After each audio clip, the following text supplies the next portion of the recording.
What is postpartum depression? Do I have it? And what do I do about this?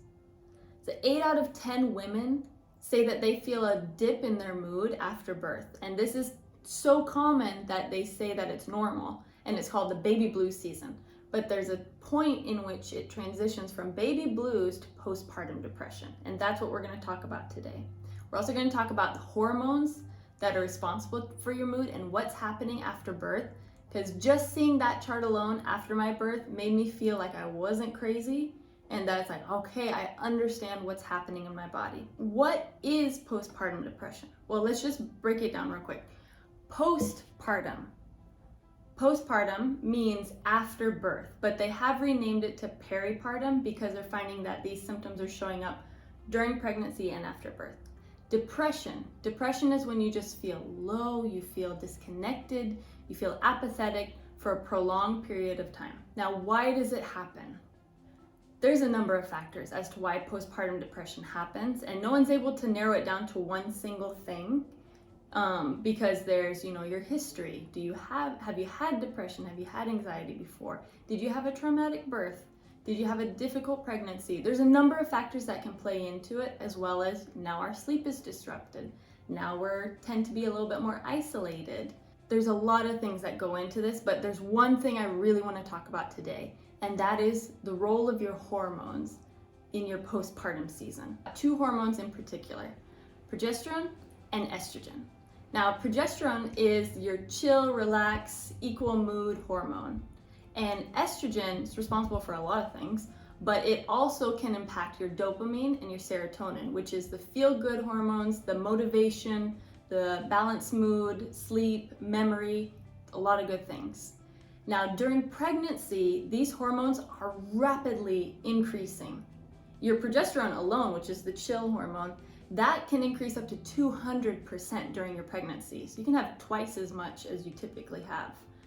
And then the minute, it's like this rapid rise, right? The minute the placenta leaves your body, there's a significant hormonal change in where it goes, it drops off. It's a sharp decrease, and it stays low for a long time. And so 8 out of 10 women, after they've had their babies, are saying, I don't feel quite like myself. I feel down. I'm just crying for no reason. No wonder our hormones have taken a straight down shot. Like we are at the level of a menopausal woman after we've had our babies.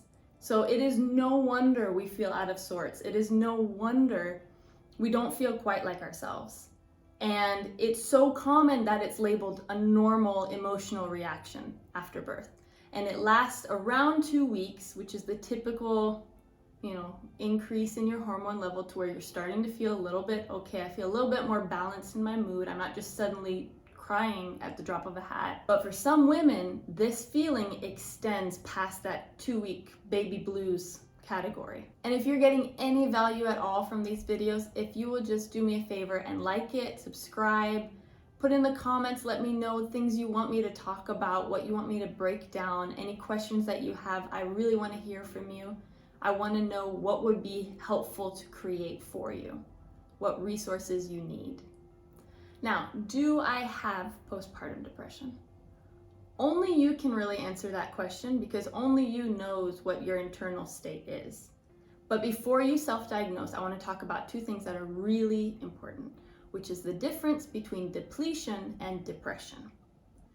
As a new parent, you are in a state of depletion. Your sleep is disrupted, it's depleted. Typically, your body, your nutrients are depleted because you've gone through something so big and your body is rebuilding. You've lost a lot of blood. You have to rebuild that body. Your social life is depleted. You're at home taking care of a baby. You're recovering. You're not going to be around a lot of people. You're not going to be out doing the things you typically were doing. You're going to be in a state of depletion. Now, what's the difference between depletion and depression is this one thing: anhedonia. Anhedonia means the lack of joy. So with depletion, you might just be feeling drained, you're down, you feel like I don't have much to give right now. But at the core of you, you know that life is good. And there are moments of joy in your day. But with depression, there's none of that. There is no hope, there is no joy. The things that typically would bring you like, a sighing feeling, like, me making a nice cup of coffee, there's nothing. It's like, I don't care. The things that used to matter to you, the things that used to bring you peace or joy, they have no effect on you anymore. That's depression. That's the difference. Anhedonia, the lack of joy. So what do I do about it? Well, there are the 4 pillars of health, right? There is sleep, eat, move, purpose. So sleep, this one's tough because you're taking care of a newborn. Your sleep is going to be disrupted, but if there are ways for you to figure out how to get a little bit more sleep, take it. Whether it's pumping so somebody else can feed the baby with a bottle while you just get a little bit more rest, take that help, take that time to recover and take care of your body. Move, we need to be out. We need to be out, moving our body, out in the sunshine, talking with friends, just get some community around you, go for a walk, but move your body. Don't just stay and sit and lay down a lot because that will affect you even more.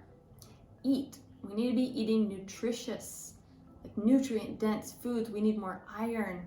We need to be checking our macro nutrients.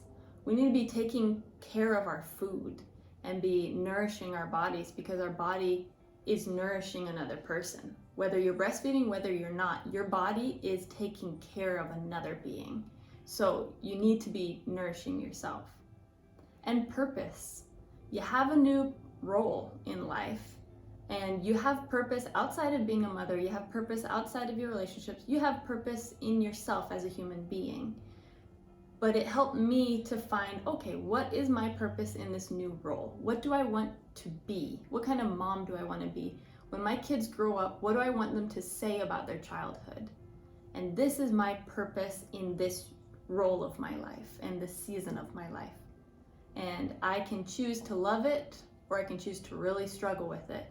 And all it comes down to is me setting up good patterns for myself. Again, easier said than done, but it is possible. I know it is possible. But something really, really important to do is talk about it. Find those safe people, even if it's just a stranger, but talk about it with somebody. Talk about how you're thinking. Talk about how you're feeling. Talk about the conversations you're having in your head. Talk about it. Get it out. Don't let it just sit there because it will keep growing if we don't deal with it. If this has been helpful to you, please like the video, subscribe, and just put down in the comments what was the best part of your postpartum season, because I would really love to hear about what made it so special for you. I'm really glad you're here, and I'll see you next time.